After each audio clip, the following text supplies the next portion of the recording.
English language में DG का आज अपना अगला चैप्टर है चैप्टर 33 और इसमें हम लोग आज सीखेंगे कि किस तरीके से इज आर एम और वाज के बाद सपोज्ड टू डू समथिंग का प्रयोग किया जाता है। ध्यान दें, हम लोग इज आर एम के बाद एडजेक्टिव का प्रयोग करना सीख चुके हैं, जैसे we are happy, we are sincere. उसका अगला कदम था कि इज आर एम के बाद इंफिनिटिव वर्ब विद टू, जैसे we are to work hard, we are to reach there on time, we are to play football. और उसका अगला कदम था इज आर एम के बाद एबल का प्रयोग एक एडजेक्टिव के रूप में किया गया और उसके बाद to form of the verb, जैसे we are about to start to play match, we are about to enter the house, we are about to go to the market. उसी कड़ी में अगला आज अपना स्टेप है कि verb to be. Be means is are am, was and were. इसके बाद यहां पर सपोज्ड टू डू समथिंग। ये सपोज्ड बेसिकली एक वर्ब सपोज का पास्ट पार्टिसिपल है। सपोज का शाब्दिक अर्थ होता है मानना, समझना, मान लेना। हम उसी को पास्ट पार्टिसिपल के रूप में, और जैसा कि आप जानते हैं जब पास्ट पार्टिसिपल है इट मींस वह एडजेक्टिव का काम भी करता है। तो यहां पर अगेन इस बी के बाद पास्ट पार्टिसिपल के रूप में हमने सपोज्ड का यूज किया और इसका स्ट्रक्चर हो गया इज आर एम के बाद या वॉज वर के बाद सपोज्ड टू डू समथिंग। कब इसका प्रयोग किया जाता है यह अब हम लोग समझते हैं। समझिए, देखिए आप स्टूडेंट्स हैं तो आप स्टूडेंट्स इसलिए आपसे कुछ नियमों के अनुसार, नैतिकता के आधार पर, कानून के आधार पर, ट्रेडिशंस या कस्टम्स के आधार पर आपसे कुछ कार्य करने की उम्मीद की जाती है, कुछ अपेक्षाएं की जाती हैं। मान लीजिए आप स्टूडेंट हैं तो कहा कि आपको कॉलेज समय पर जाना चाहिए, तो यह उम्मीद की जाती है क्योंकि आप स्टूडेंट हैं। तो कहा गया you are supposed to go to college every day, तो you are supposed to go to the college every day.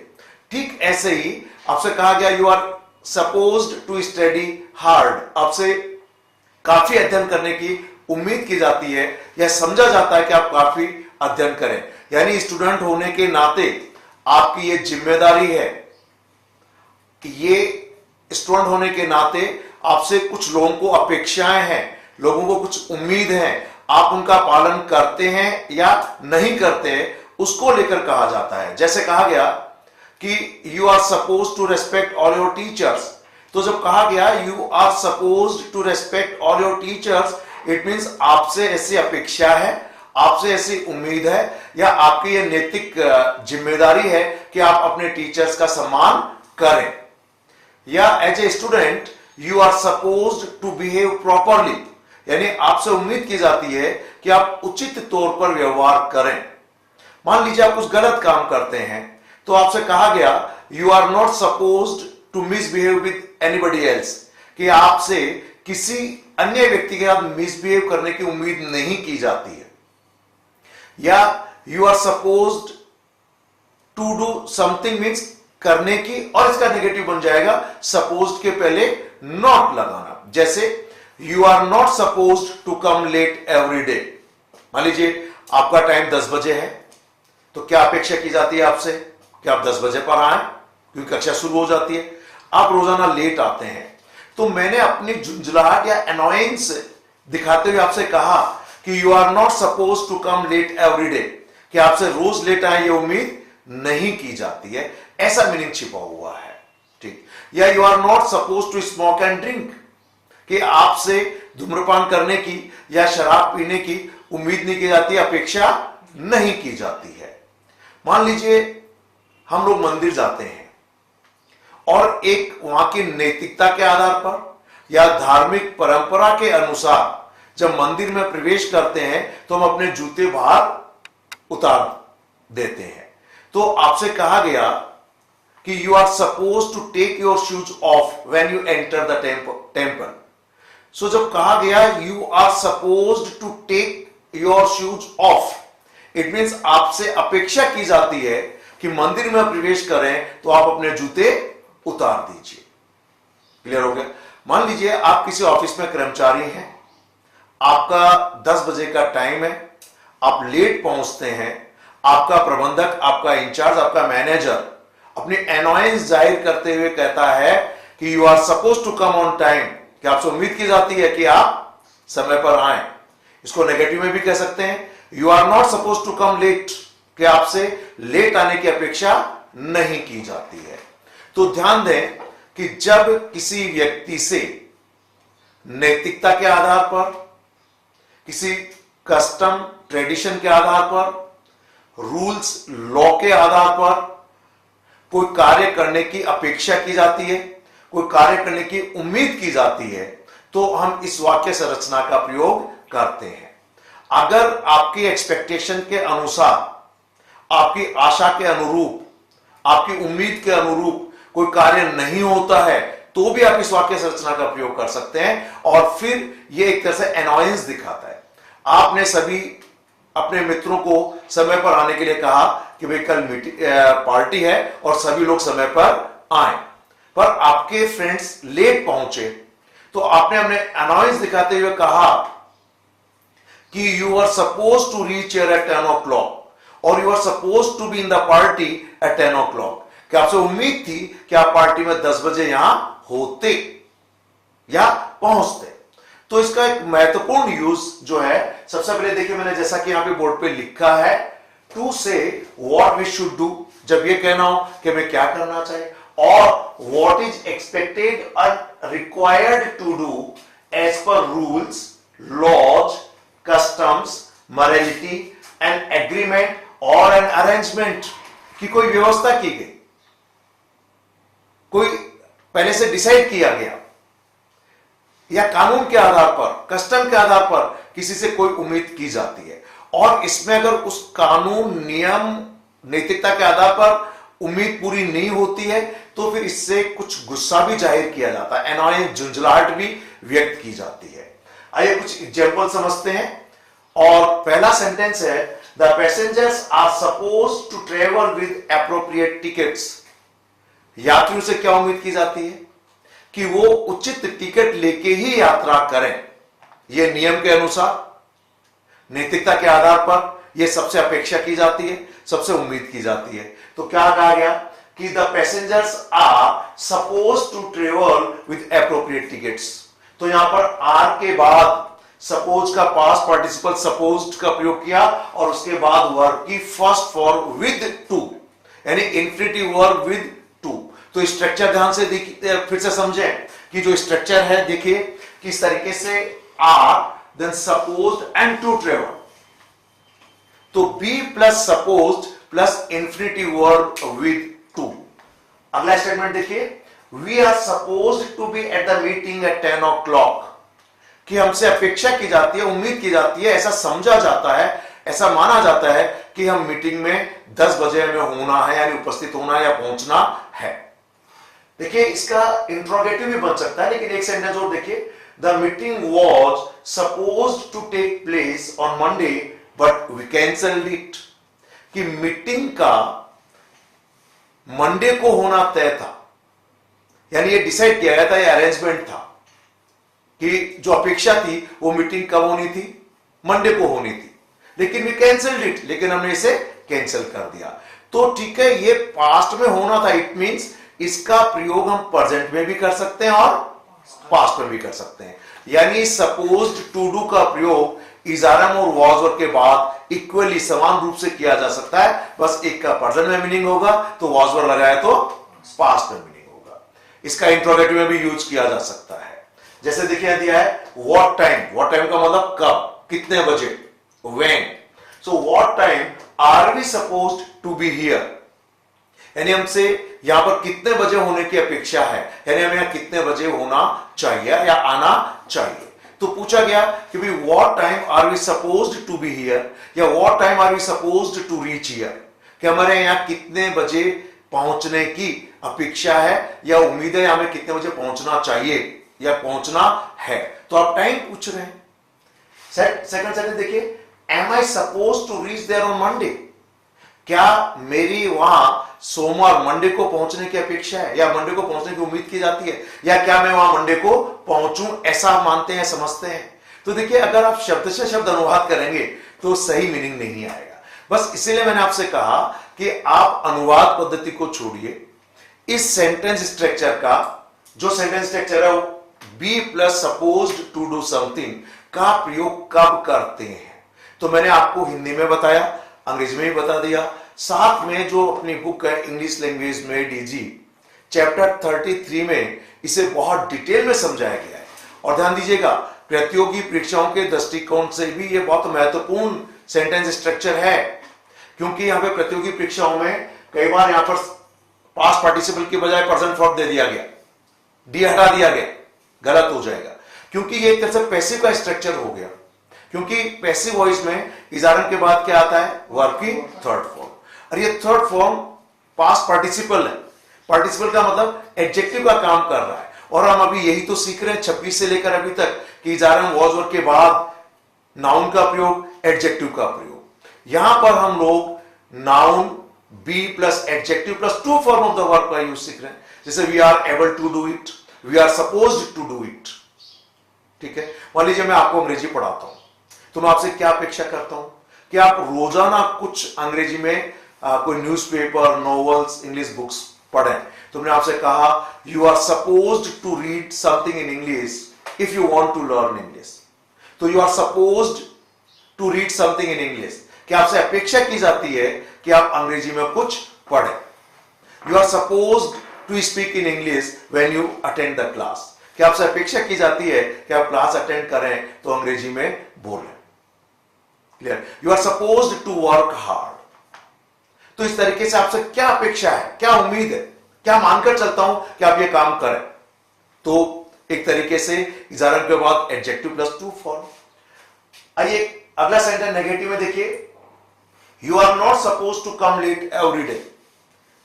समय पर है आप, ठीक है, कभी कभार लेट आते हैं, एक बार मान लिया, पर आप रोज लेट आते हैं। तो फिर हमने झुंझलाहट बताते हुए थोड़ा सा अनॉयंस जाहिर किया, उनका you are not suppose to come late every day, कि आपसे रोजाना लेट आने की उम्मीद नहीं की जाती है। Clear? Means it is not expected from you that you come late every day. Got the point? But if you come late every day, then it's as per rule, as per law, as per the arrangement, as per the agreement, it is not appropriate. Got the point? Clear. Next step पे आइए, यहाँ लिखा है to express what is generally believed to be true, though it may not be true, it might not be true. ज्यादातर लोग कई बार ऐसा विश्वास करते हैं, मान लेते हैं, भले ही वो सच नहीं है, पर अधिकांश लोग ऐसा मान लेते हैं। जैसे मान लीजिए आपने लिखा this school is supposed to be the best in the city. आप किसी स्कूल के बारे में चर्चा कर रहे हैं और आपसे कहा कि इस स्कूल को इस शहर का सबसे अच्छा स्कूल माना जाता है। अधिकांश लोग ऐसा समझते हैं, भले कुछ लोग इससे सहमत नहीं है, कुछ लोग आपकी बात को सही नहीं मानते हैं, लेकिन आपके according it is believed that, ऐसा इसका मीनिंग हो जाता है। इट इज सपोज्ड दैट, ऐसा समझा जाता है, माना जाता है, this school is to is supposed to be the best in the city. Another example देखिए, द ओल्ड पैलेस, पुराना महल, is supposed to be haunted. Haunted का मतलब भूतहा, जहां भूत रहते हैं। इट मीन्स अधिकांश लोग ऐसा मानते हैं कि जो पुराना महल है वहां भूत रहते हैं, वो भूतहा महल है। यानी ये माना जाता है, भले ये सच नहीं, might not be true, but most of the people believe that that place is haunted. Haunted का मतलब एक तरीके से उसके अंदर भूत रहते हैं, ऐसा माना जाता है। अगला देखिए, Kashmir is supposed to be the most beautiful place to visit, specifically in our country India. Kashmir is supposed to be the most beautiful place to visit, कि घूमने फिरने के लिए, विजिट करने के लिए कश्मीर को सबसे सुंदर जगह माना जाता है। यानी अधिकांश लोगों का ऐसा विश्वास है, भले ही अधिकांश लोग मानते हैं, कुछ लोग इससे हो सकता सहमत नहीं हो। तो इस तरीके से बी प्लस सपोज टू का प्रयोग कब करते हैं, यह आपको समझना बहुत जरूरी है। इसका शाब्दिक अनुवाद भले आप न कर पाए, पर सिचुएशन देखिए कि इसका प्रयोग कब करते हैं। ये समझने के बाद कि इस वाक्य संरचना का प्रयोग कब किया जाता है, अब हम लोग डिटेल में इस सेंटेंस स्ट्रक्चर के बेस पर सेंटेंसेस बनाएंगे। और जैसा कि हम अभी तक पढ़ते आए, जो ऑटोमेटिक सेंटेंस जनरेटिंग टेबल है, लेफ्ट पार्ट स्पीच इनिशिएटर यानी बिगिनिंग ऑफ द सेंटेंस, और राइट पार्ट आपका एक्शन पार्ट। और ध्यान दें, यहां के स्पीच इनिशिएटर हम चैप्टर 26 से जो हमने सीखना शुरू किया है, I am, he, she is, we are, you are, they are, या I was, he was, she was, we were, you were, they were, वे एज इट इज हमने यहां पर प्रयोग किए हैं।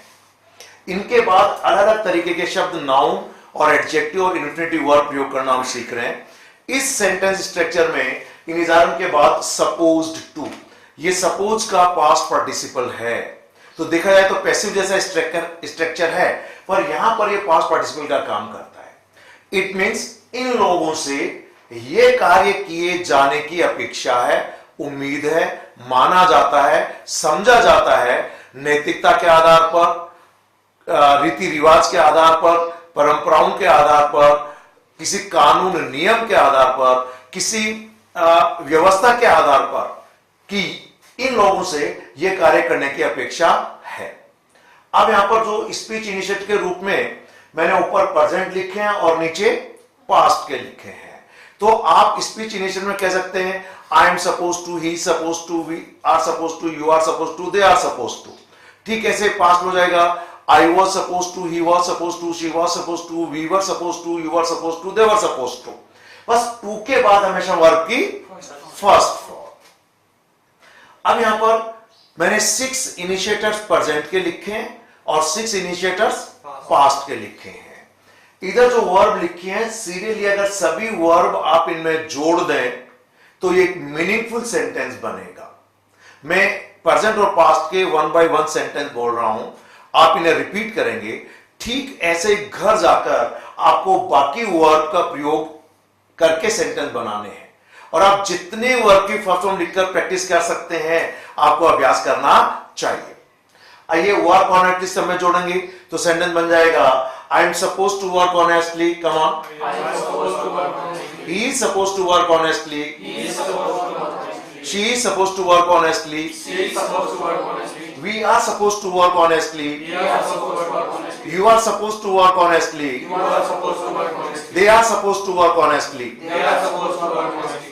ध्यान दीजिए, भले बोलने में सपोज्ड का जो टे है ये सुनाई नहीं देता है, कम सुनता है, हल्का बोला जाता है, लेकिन लिखने में कभी भी इसे आप अमिट मत कीजिएगा, इसको छोड़िएगा मत, अदरवाइज तो आपका सेंटेंस स्ट्रक्चर गलत हो जाएगा। क्लियर?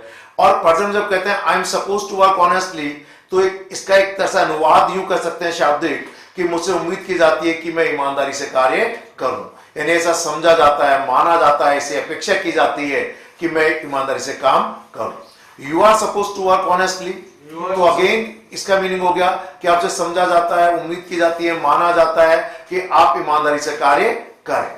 अब आ जाइए पास्ट में और सेंटेंस स्ट्रक्चर बनेगा I was suppose to work honestly, come on, he was supposed to work honestly, she was supposed to work honestly, we were supposed to work honestly, you were supposed to work honestly, they were supposed to work honestly। It mean बीते हुए समय में ये अपेक्षा थी, उम्मीद थी, माना गया था, समझा गया था कि ये लोग ये वाला कार्य करें, ईमानदारी से करें।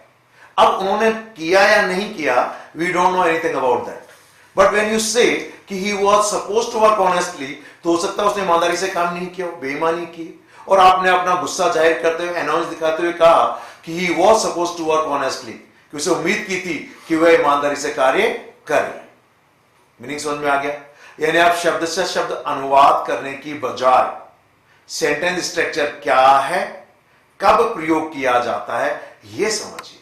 आइए अगला अपन लोग एक वर्ब और लेते हैं, फिर आप सभी वर्ब इनसे जोड़कर सेंटेंस बनाएंगे। और अब ले रहे हैं ओबे द रूल्स, और सेंटेंस है I am suppose to obey the rules, he is suppose to obey the rules, she is suppose to obey the rules, we are suppose to obey the rules, you are supposed to obey the rules, they are supposed to obey the rules।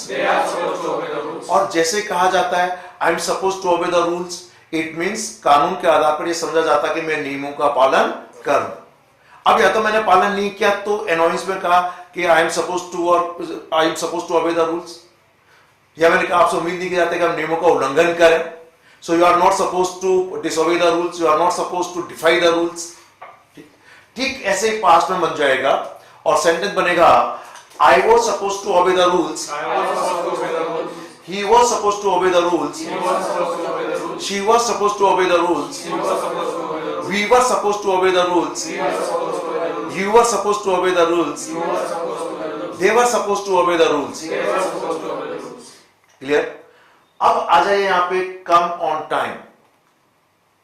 ठीक है, अब मान लीजिए जैसे कहा कम on time, तो आपसे अपेक्षा की जाती है कि आप समय पर आए। इसका हम चाहें तो नेगेटिव भी बना सकते हैं। मान लीजिए कोई लेट आता है तो हम कहेंगे कम लेट और नेगेटिव में बनाएंगे, और सेंटेंस इस तरह से बनेगा, मैं नेगेटिव सेंटेंस बोल रहा हूं, आप लोग अभ्यास करेंगे। I am not suppose to come late, come on, he is not suppose to come late, she is not suppose to come late, we are not suppose to come late, you are not suppose to come late, they are not suppose to come late. It means जब कहा I am not suppose to come late, तो ध्यान दीजिए इजारन के बाद note लगा, लेकिन suppose के पहले, क्योंकि ये पास्ट पार्टिसिपल है, एडजेक्टिव का काम करता है तो इसके पहले। अबाउट में भी यही था, एबल में भी था, I am not able to go there, I am not happy. ठीक, अब आ जाइए पास्ट के अंदर और सेंटेंस बनेगा I was not suppose to come late. तो इससे एक मीनिंग ये भी जाता है कि जब मैं कहता हूं I was not suppose to come late, it mean मैं देरी से आया था, पर मुझसे देरी से आने की अपेक्षा नहीं थी, उम्मीद नहीं थी। ठीक, ऐसा मीनिंग है। मान लीजिए मैं देरी से आया, मैंने कहा yes I know that I am not suppose to come late, और I was not suppose to come late. मैं मानता हूं कि मुझसे देरी से आने की अपेक्षा नहीं थी, उम्मीद नहीं थी, तो नेगेटिव हो गया।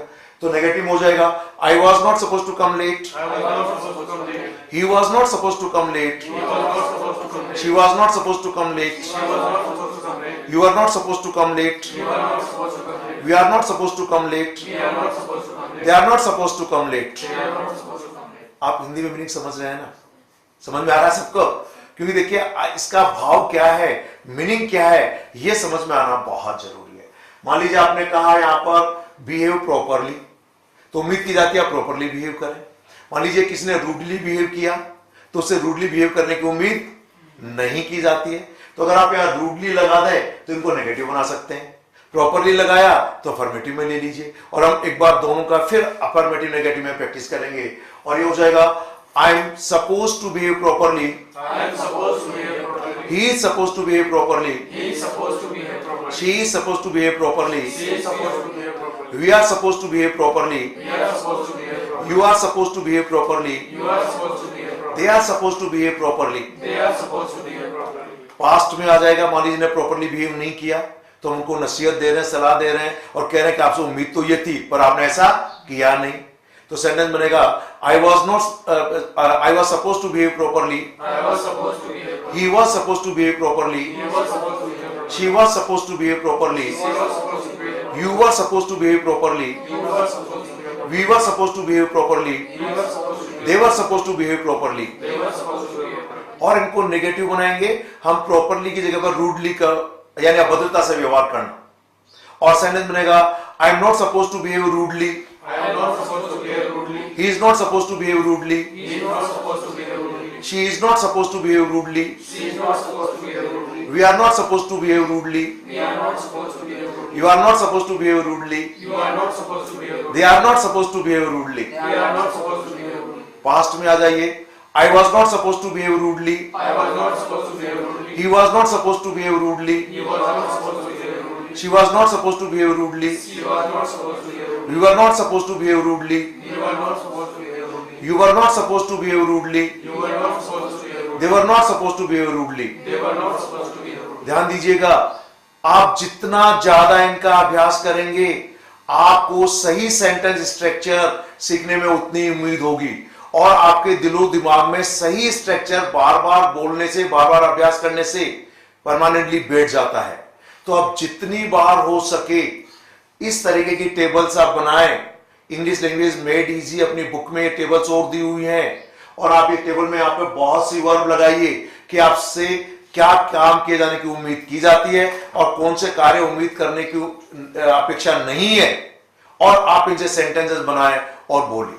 तो इनसे अफर्मेटिव प्रेजेंट में बन गया, अफर्मेटिव पास्ट में भी बन गया, इनसे नेगेटिव प्रेजेंट में हो गया और नेगेटिव पास्ट में भी हो गया।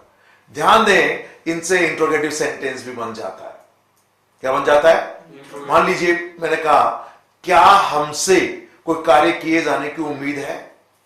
ठीक है, जैसे are we suppose to complete the work today only, क्या हमसे ये कार्य आज ही किए जाने की उम्मीद है? So are we suppose to complete the work today only? Are we suppose to participate in games, क्या गेम्स में पार्टिसिपेट किए जाने की हमारे से उम्मीद की जाती है, अपेक्षा की जाती है? ठीक है, are they supposed to come late, are they not suppose to come late? तो इस तरीके से इंट्रोगेटिव और इंट्रोगेटिव नेगेटिव दोनों में सेंटेंसेस बनाए जा सकते हैं। क्लियर हो गया?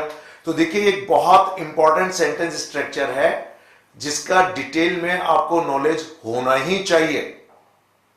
ठीक, तो इस तरीके से बोलचाल के दृष्टिकोण से, लिखने के दृष्टिकोण से और प्रतियोगी परीक्षाओं के दृष्टिकोण से भी यह सेंटेंस स्ट्रक्चर इंपॉर्टेंट है। इसमें प्रतियोगी परीक्षाओं में भी कई बार गलतियां पूछी जा चुकी हैं, और वार्तालाप में बोलचाल के हिसाब से इसलिए है कि हम कई बार किसी व्यक्ति से कोई कार्य की अपेक्षा करते हैं, उम्मीद करते हैं, तो इस सेंटेंस स्ट्रक्चर का प्रयोग किया जाता है। अगर आप किसी बड़े पद पर हैं, आपका सबऑर्डिनेट स्टाफ से आप उम्मीद करते हैं कि वो कोई कार्य करें या वो कोई कार्य नहीं करते हैं, तो इस सेंटेंस स्ट्रक्चर का बोलचाल में प्रयोग करते हैं। एक तरह से जैसा कि मैंने आपको कहा, इसलिए आप अपना गुस्सा, छोटा मोटा, आपकी झुंझलाहट, आपकी अनॉयंस भी दिखाते हैं। क्लियर है? समझ में आ गया सबको? Okay, thank you very much.